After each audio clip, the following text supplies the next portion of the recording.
तर आपली काय मागणी होती आणि आज आपण गट शिक्षण अधिकाऱ्याला निवेदन दिलेलं आहे, कुठल्या विषयावर निवेदन दिलं? नमस्कार, मी संजय गिरीकर, माहिती अधिकार तज्ञ प्रशिक्षक योजना.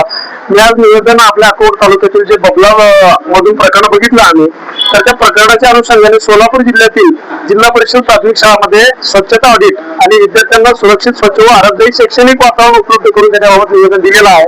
याच्यामध्ये माझी मागणी अशी आहे, तिथल्या मूलभूत भौतिक सुख सुविधा ज्या आहेत ते मिळणं गरजेचं आहे. बऱ्याच ठिकाणी बघितलं तालुक्यामध्ये जी शाळा आहेत, जिल्हा परिषद शाळा आहेत, कन्नड शाळा आहेत, अशा शाळा ठिकाणी एक बाथरूम मध्ये स्वच्छता केली जात नाही, बाथरूम मध्ये लाईट नसतो, तिथे पाण्याची समस्या आहे की शाळेला पाणी नसतो आणि नळ सुटलेले अशी समस्या भरपूर आहे.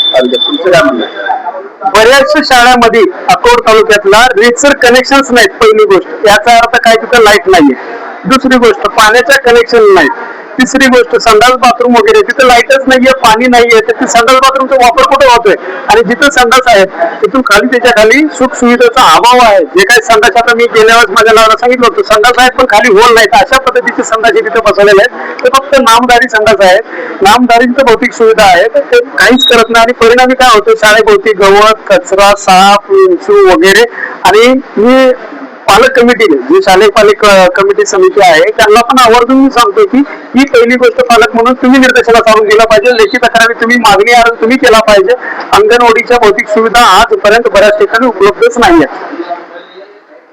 अंगणवाडी जिल्हा परिषद शाळेचा विषय, अंगणवाडी आता सध्या गोरटी बुद्रुक या ठिकाणी अंगणवाडी नाही.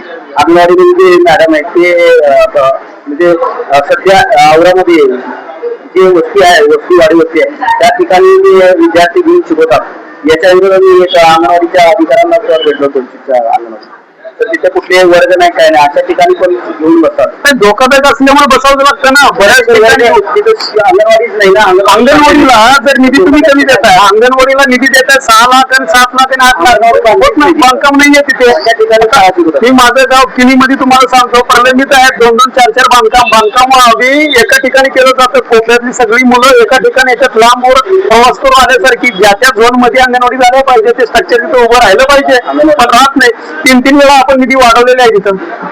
कारण अंगणवाडीचं दुर्दैव असं आहे की बांधकामच नाहीये. एकीकडे जिल्हा परिषद आहेत, आता जिल्हा परिषद शाळा आहे, अकोट स्टेशन आहे, अनेक स्थानिक स्टेशन आहेत, त्या ठिकाणी लांबमध्ये सोलापूर इकडून अकोट इथून शिक्षक येतात. काही शिक्षक येत नाहीत, काही शिक्षक तसंच गैरहजर, त्यांची पेमेंट काढली जाते. यासाठी प्रत्येक शाळेला कॅमेरा बसवण्याची, सर्वस्वी कॅमेरा तर बसवावीच, पण सर्वस्वी जबाबदारी शालेय कमिटीची प्रथमता आहे. शालेय कमिटीची प्रथमता जबाबदारी आहे, ते शालेय कमिटीने त्याचं केलं पाहिजे. बऱ्याच वेळा आम्ही सांगतो की शालेय कमिटीची नुसतीच अशी नाहीये की मी अध्यक्ष मी उपाध्यक्ष वगैरे वगैरे या गोष्टीसाठी. शालेय कमिटीवाल्यांची जबाबदारी आहे, त्या जबाबदारीने त्यांनी वागलं पाहिजे. आणि त्यांचीच मुलं शिकतात, कारण शासन परिपत्रकानुसार नियुक्ती आहे, त्यांची मुलं तिथे शिकतात. तर काय खात्यात, कसं पितात, कसं राहतात, कसं शिक्षण घेतात, धोकादायक वस्तू ही सगळी त्यांनी बघितली पाहिजे. आणि बघून त्यांनी नुसतं तोंडी नाही तर लेखी त्यांनी कळवलं पाहिजे आणि त्याच्यावरती लेखी त्यांनी कारवाई केली पाहिजे. आणि त्याच्यानंतर मी म्हणतोय की गट शिक्षणाधिकारी यांची सर्वस्वी जबाबदारी आहे. यांनी वेळोवेळी जाऊन व्हिजिट केल्या गेल्या पाहिजे, तपासणी केली गेली पाहिजे, काय कमी आहे ती उपलब्ध करून देण्याचा प्रयत्न केला गेला पाहिजे, ही माझी मागणी आहे.